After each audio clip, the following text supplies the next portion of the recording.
নমস্কার বন্ধুরা, তোমরা কেমন আছো? আশা করি সকলে ভালো আছো আর আমিও ভালো আছি। আজ আমি তোমাদের সঙ্গে মাছের ডিমের রেসিপি শেয়ার করছি। মশলা রেডি করে নিলাম।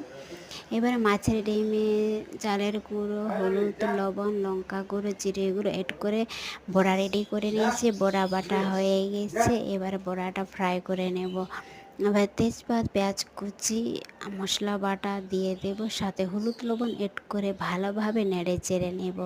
মশলা কষানোর জন্য হালকা জল দিয়ে দেব। মশলা কষে গিয়েছে, এবারে বড়াটা দিয়ে দিই। বড়া দিয়ে ভালোভাবে নেড়ে চেড়ে নেব। এবারে জল অ্যাড করে দিব। 2 সেকেন্ডের জন্য ঢেকে রেখে দেব। তোমাদেরকে কেমন লাগলো বন্ধুরা, তোমরা কমেন্টে জানাও। তোমরা ভালো থেকো, সুস্থ থেকো। এবারে সবজি কাটাটা দিয়ে দিলাম। এবারে নেড়ে চেড়ে ভালোভাবে জল দিয়ে ঢেকে রেখে দেবো। তোমরা ভালো থেকো বন্ধুরা, টাটা।